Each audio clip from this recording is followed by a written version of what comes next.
Eric and I had started talking in around 2002. I had read Fast Food Nation. He had seen films I had made. And we had just started discussing making a documentary on Fast Food Nation. I made a number of other films in the interim, and Super Size Me had come out, and everyone thought that was the documentary of Fast Food Nation. Eric must have loved that. Yeah. Well, Eric actually helped on it, but it made me, and I began to think I wanted to do something that was broader.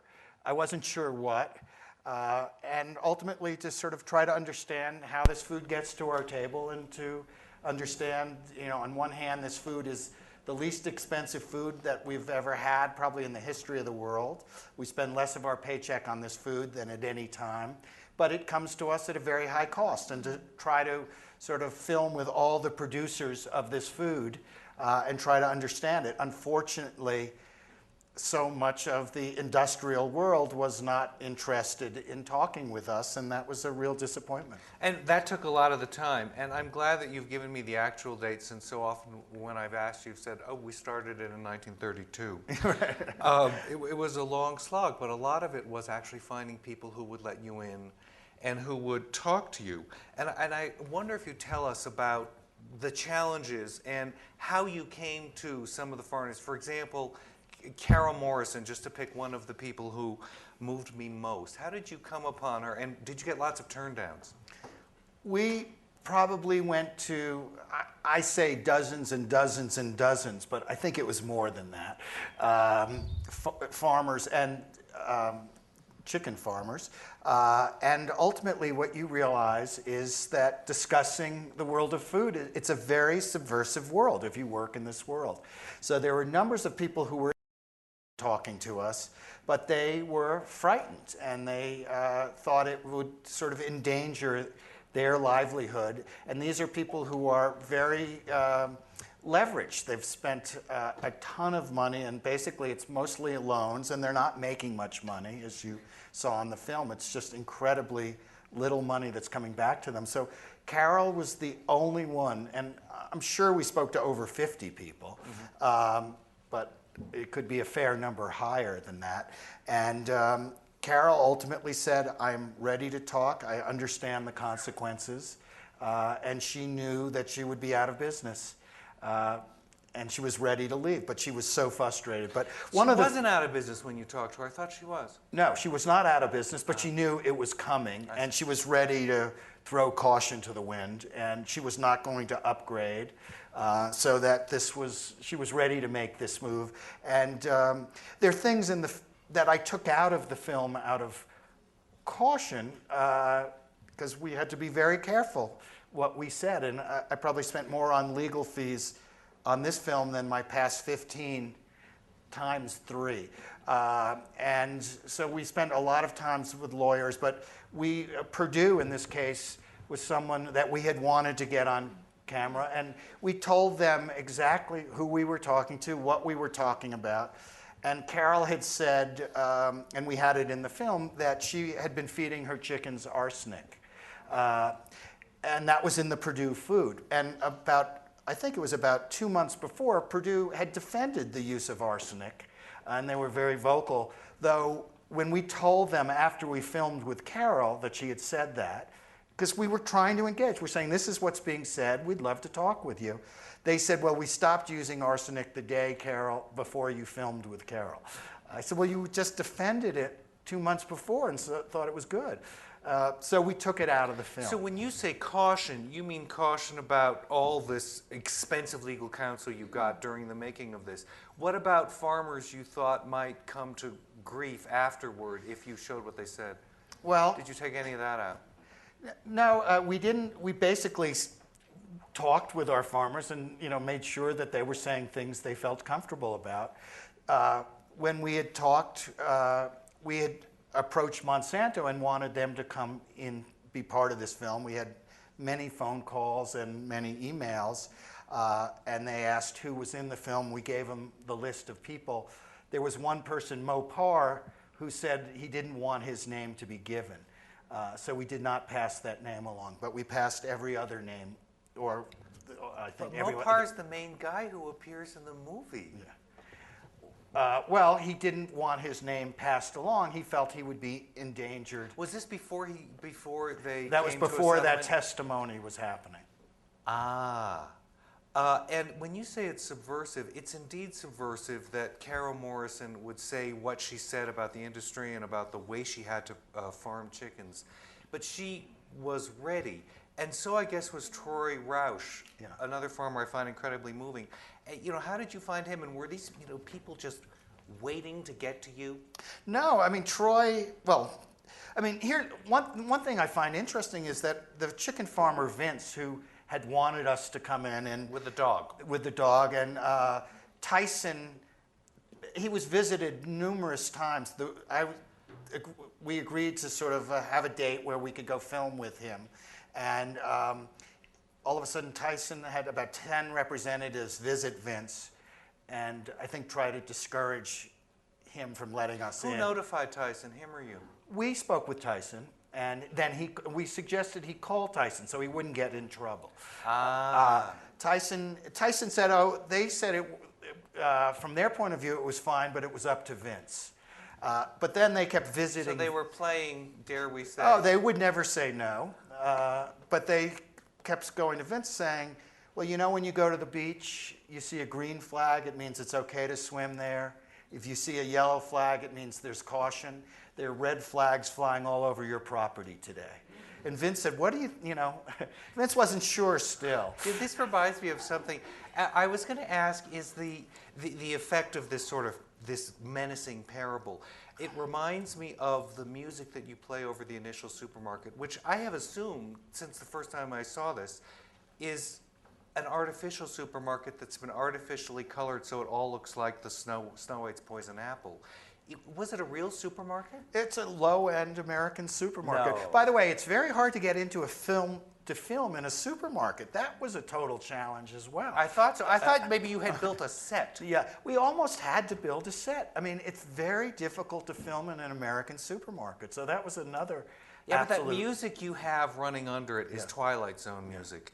And then the music that you've got running under the one, is it the one meat packer, the guy who's so proud of his machinery? Eldon Roth, who I just want to say, I applaud that Eldon Roth is a man who's proud of what he's doing.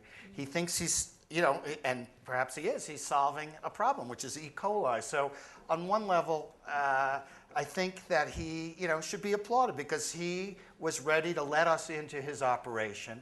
And we had a different version of a cut where it talked more of the pride he had. And I think that one has to recognize what he's doing, and he's solving a problem, and he was happy to have us come in. When you say there was a version of the cut, I think that I saw that earlier version of the cut where, he really talks about how proud he is of it. But here, it's hard to imagine. Lots of people have asked you, I think, before they see it, can I eat beforehand? Or, will I really not be able to eat afterward? And in fact, will I never want to eat again after I see it? They're very worried about this. And after we see those feces-covered animals, the cows, and then the meat grinder, it, doesn't make you want to have a hamburger, but that's not your intent. Well, not at all. And I thought we'd taken everything out. I'm a little, we took, along with taking things from Eldon Roth out, we went through to get rid of all these things that would make you not want to eat again. They were everywhere, and we didn't want them in the film because on some levels, I think this is a film that transcends just the food. For me, what was most shocking is not the feces on the meat, it's the fact that when we go to that hearing about cloned meat, and that representative says, basically, I didn't even know there was cloned meat. And then, we were trying to figure out whether it should be labeled. That's what the hearing was going on. And the meat representative said, I think it would, it would not be in the interest of the consumer to have this to label this meat. And that to me was a shocking moment in this film because it will confuse the consumer. And that happens time and time again in this system. I'm also always surprised when I see that woman because she looks like she's got lots of tattoos under that really conservative black dress, and that she's exactly the type who would be completely against this. And then she's saying, you know, she's representing this industry line, you know, we don't think we should confuse people. Speaking of representatives, we have Representative Diana DeGette in the audience tonight. Oh. Who, well, I would like you to stand up. And I think I'm going to ask. I'm going to ask you to come up after during the Q&A session when we open the mics to talk about where Kevin's Law is and what the progress of that is. But what is your message of people who want to eat hamburgers? By the way, my message to you is Sue Moore's Let's Be Frank hot dogs are absolutely the counterexample to what you saw in that movie. You should go out, and if you are worried about eating beef, tomorrow you can renew your pact with beef. She knows all of the farmers who raise those animals, and in fact... I actually just bought a part of a heifer from Sue, and it was delicious, and I felt good eating it. And so, I mean, I think, you know, on one level, we see these animals, but we also, what's happening to them, and might not, you know, people say, I'll never eat chicken again after I see this, and I'm thinking, but what about the tomatoes? What about the lettuce? You know, this food has been fundamentally transformed in the last 40, 50 years. And then the scary part is, so have we. You know, we eat 200 to 300 calories more a day than we used to 30 years ago. And this is making us obese. I think 64% of Americans are either overweight or obese. And the fact, you know, for me, that statistic, 1/3 of all Americans born after the year 2000 will have early onset diabetes, is the scariest part of all this. And in fact, one of the most tragic sections of the film is the Alvarez family in Baldwin Park. And I wonder if you could tell us how you got onto them and whether you tried other families. She's like a tragedienne. The mother, the expression on her face when her husband and daughter can't buy pears and broccoli, just that expression. Yeah. Did you have other families? Or? Well, we tried. We were working with the woman who's leading the group, and Rosa Soto, and she, her father has diabetes, and we went with him to the doctors, and it was a very moving scene, but it was a little sort of distance. It didn't quite have the same power, though. Rosa's, since the film has been made, she had 2 friends here who have both died from diabetes. So there is, I mean, it is so moving when you go to these communities. But I couldn't, it was hard finding the right story that could work, again, in a short period of time. I mean, one of the challenges here is we have so many stories. We're trying to connect dots, but we can't linger that long. But it took a lot of work to find that one family, and then we filmed that scene in a few hours that day. You're kidding. No, it all happened. We must have shot for 12 days, but it was the last 4 hours that we probably shot that scene. That is really remarkable because it really lasts in my memory. For me, it's an important part of this because I just felt that this, you know, that where people say, well, who can afford organic food? Who can afford good food? And I think what I was realizing as I was making this is who cannot afford it. And the fact that we're subsidizing food that is making us sick is, if there's a message, is that we have to figure out how to change the system. And there are plenty of positives out there. So I come away feeling optimistic that we can change it. You know, I was so much juxtaposing, and thanks for bringing that up because I was about to, the scene of the Alvarezes who can't afford that food, and you are left thinking, what in the world can we do? And then you cut back to Joel Salatin with his speech saying, you know, this is economical, we can go back to farms, this can be done. But I'm not sure I believe it. And I wonder, I don't know if I believe it. I'm not totally sure I do believe it. But I think we certainly need a lot more Joel Saladins. It's a shame how few farmers there are out there. We've lost, incredible amounts of farmers, and I think that we need a diverse system. I think right now we have a system that's not feeding the world. 1 billion of our 6 billion people are going hungry as it is. So we have to say we're not feeding the world right now, and the system we have right now I don't think is sustainable. It's built on gasoline and it's built on polluting the earth. So we need new systems. I think Joel is part of it. I'm not ready to say Joel's the absolute answer, though. No, I think what we all are looking for is the bridge between the huge corporations that have radically condensed scale and made production more efficient, which they will be very proud to tell you helps feed the world, but it has all these effects you've been showing in the movie. And what can be between them incorporating many of the actual improvements they've made that you say you admire, and Joel Salatin, Joel Salatin's not going to be able to go out and feed the Alvarezes, and they're not going to be able to get to a farm like that. Well, I guess listening to Eric Schmidt earlier today saying that we need transparency to save, the financial system, I was really disappointed by the lack of transparency in this system that we have. And I think that if we're going to find new systems, we need real independent research, and we need to have, a transparent system where we're looking for real answers. And I think we still have a ways to go on that. It's clear that we do, and I'm eager to open this for questions. The good news is that, and really thank you for bringing all this to the forefront. In Congress, we've really been struggling with these issues for many years because we've had wave after wave after wave of the recalls. You show that so well in the film. And it seemed to us that the food safety system was completely broken. And in many ways it was, because we started up our food safety agencies 30, 40 years ago, and we never changed them to deal with the new way we're producing or importing food.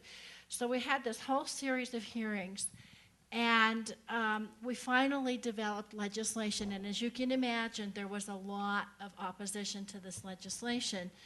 But just 2 weeks ago, you didn't hear about this probably because we didn't have a big partisan fight. And people only hear about legislation when we have great big partisan fights. But the House of Representatives passed the first comprehensive food safety legislation 2 weeks ago ever. And just quickly, what this bill does is it updates the FDA and the other food agencies. It gives them resources to do inspection, and in a hallmark of this new administration, science-based policy, which is we haven't been doing for a while. Yeah, but then it also does some components that I've been fighting for a long time. It gives the FDA mandatory recall authority. People are shocked. Did you know this, Corby? No, but I'm embarrassed because we've been celebrating the passage of this bill on theatlantic.com/food. Yeah. So we've been celebrating it, but the mandatory recall we've not been featuring. You see in the newspaper, so-and-so ConAgra has recalled peanut butter. What you didn't realize is that was a voluntary recall. If I could say, the meat that Barb Kowalczyk's son Kevin died from eating, they knew about that meat while he was dying. Yes. That stayed on the shelves for 12 more days. Right, because our federal food agencies didn't have the ability to come in and say, pull that stuff now. They had to go in and say, oh, could you please, maybe this is a problem, and we've got this whistleblower, and we're not so sure, could you please remove it? And in addition, the FDA didn't have the authority to subpoena documents. So they couldn't get the evidence that exists. So we have mandatory recall authority. And the other thing I fought for many years, and which the industry really resisted, was traceability. And this is something, it's revolutionary, because it mandates the agencies to put a system in place that will trace food from the field to the fork. And so therefore, you can find where the food came from, not just from the field, but the section of the field. and you can trace it all the way to that Which is already in supermarket. effect in most of the European Union. It's Denmark, in And effect we in the pass EU country- and in California for produce. And we pass So- country of origin labeling, but hasn't the actual implementation been continually postponed? Yes, but I think we've got a whole new food safety regime in Washington. on Yes, that. and I We're hope that committed you'll be to it. giving the So- FDA a lot more money to actually be able to do something about it. We are, and I just want to say one more thing to add to your to-do list at the end Yeah, of the right. movie. If everyone here can please call their senator and tell them to please pass food safety legislation. It passed the House overwhelmingly on a bipartisan basis. Surely this could be something we could do before the August recess. This So is call your definitely an senators. action step. Yes. Thank you very much. Thanks. There's my colleague Kathy Caster right here. Oh. Well, do we have any questions from the But audience? one thing I just wanted to say, actually, about the food safety is that I hope the challenge is that you want this food safety. At the same time, you want to figure out how to have it so that we can still have small producers who don't get taxed so heavily. And that's going to be one of the big challenges. But it's great. And one feels that these things are changing, that we can make changes, and what's happening now is wonderful. So I think there'll be many more good things, especially as this movement keeps growing, and it really is growing, and people are listening. I actually live and grew up in one of those communities that the Alvarez's come from. Half my family has diabetes. I know people that have died of obesity. I come from. So I actually work for a food cooperative that was set up in the South Bronx. That it's designed to provide low-income families with those organic and healthy foods at affordable prices, because as you said, price is an issue. But there are two questions that I have that I'm finding, because our organization is for-profit and nonprofit, so we're a sustainable model.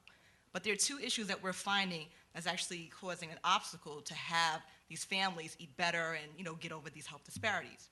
So one is that we find that the organic and natural farmers want to specialize. So they're more willing to sell to this audience than they are to me at an affordable price. So I can go to a wholesale distributor and get an organic tomato for maybe a third of the price of if I go to my natural farmer's market, which is a little bit scary.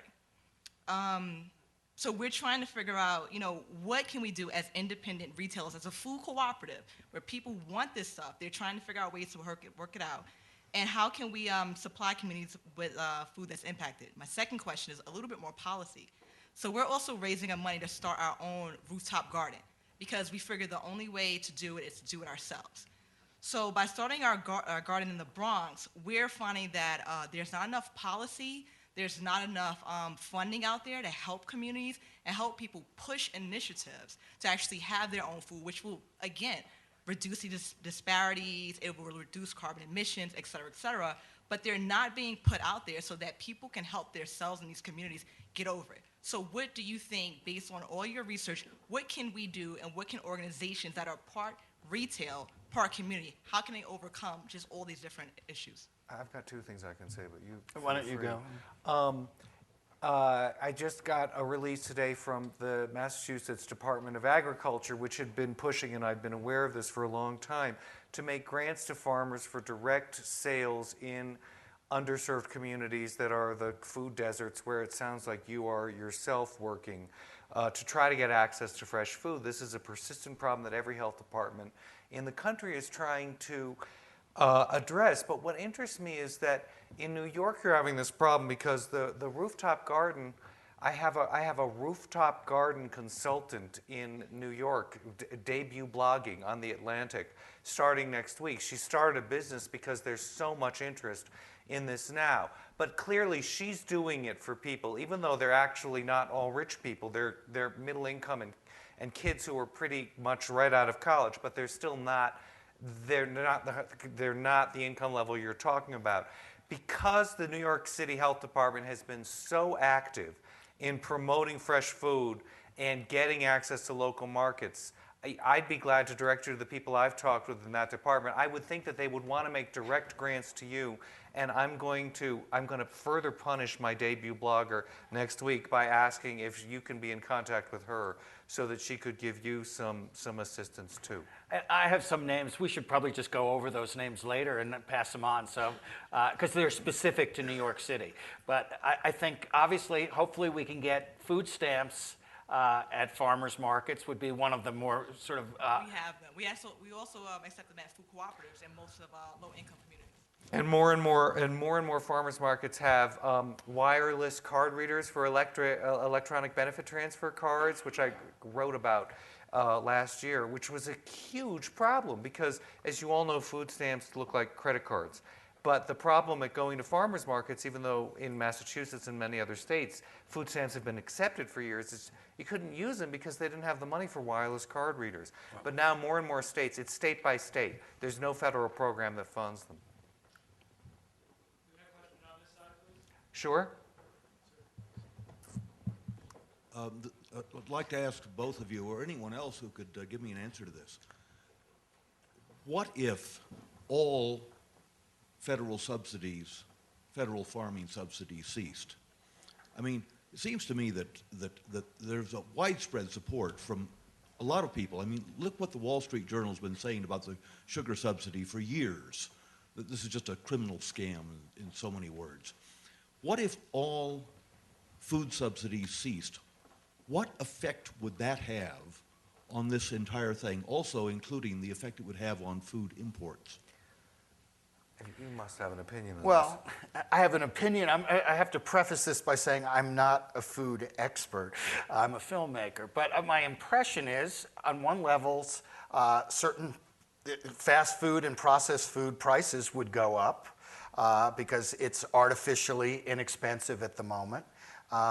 We would have, one of the reasons we're subsidizing corn and soy is that they're commodities that they don't go bad. But we'd start to have a level playing field. So I also think our healthcare costs would go down, and perhaps in aggregate, we would start to save money. But I think initially, we would start to have, you'd find that the tomatoes and the carrots that family was trying to buy, they'd be more similar prices, but they'd probably be a little more expensive to begin with. But perhaps, perhaps we'd be starting to eat more organic tomatoes, and those prices would come down, and they would start to meet in the middle a little more. You know, in all the utopian views, I failed. I spent 3 months just reading about the Farm Bill during the reauthorization, trying to master the ins and outs of the Farm Bill, which is probably a lot of you know is a really years-long task. It wasn't for months, but I learned a lot about it. I talked to an enormous number of people, and in all of the different scenarios I heard, none of them actually wanted it abolished. It's so interesting when you bring that up. They were uniformly angry about it on all sides, outraged in fact, and none of them proposed actually eliminating it. They all had exactly their agenda for how that money should be spent, and many of them thought that it was much too much money. But you get into, you're leveling the playing field in part, but you're also not leveling it with the many other countries that subsidize their farming systems. So it would be an enormous thing, but I think that that's a subject for a future panel.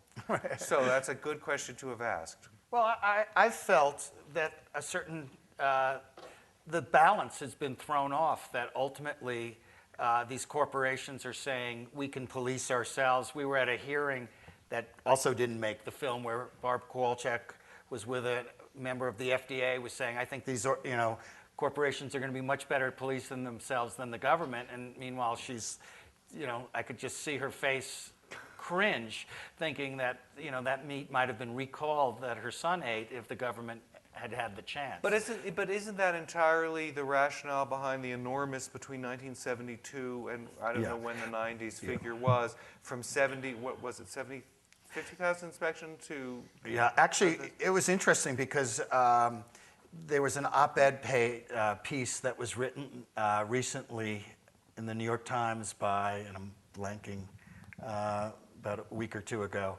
About what? About our film.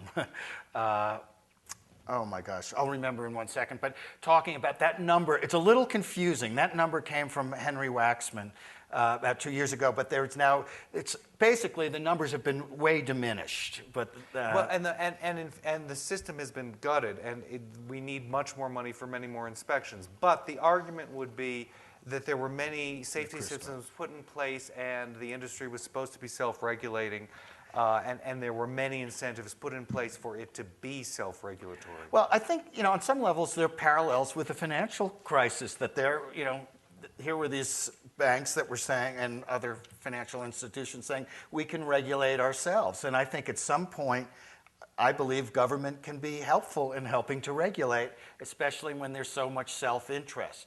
That said, I also think that I've heard from a number of small farmers who are very worried that some of these recall or traceback systems are going to be prohibitively expensive for them. So I think hopefully in the matter of trying to make this, what is?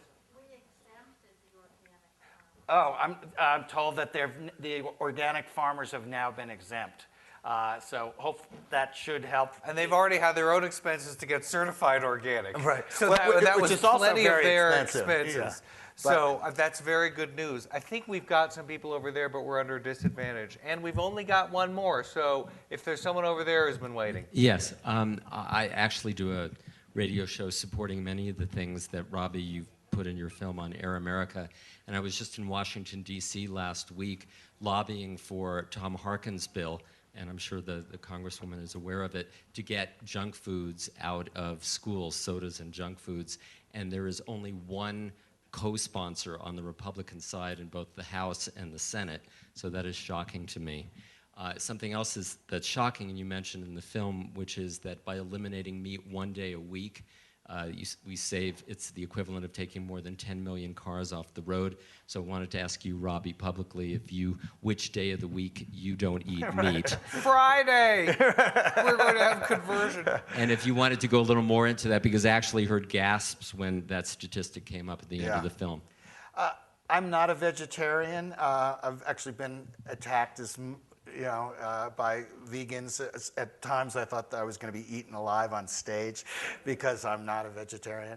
Vegans don't eat meat. Yeah, so I know, you're but okay. that's what I make thought an they were going to exception. violate the policy. But the fact is, we eat far too much meat in this country. It's not good for the planet, and it's not good for us. It's gone out of control.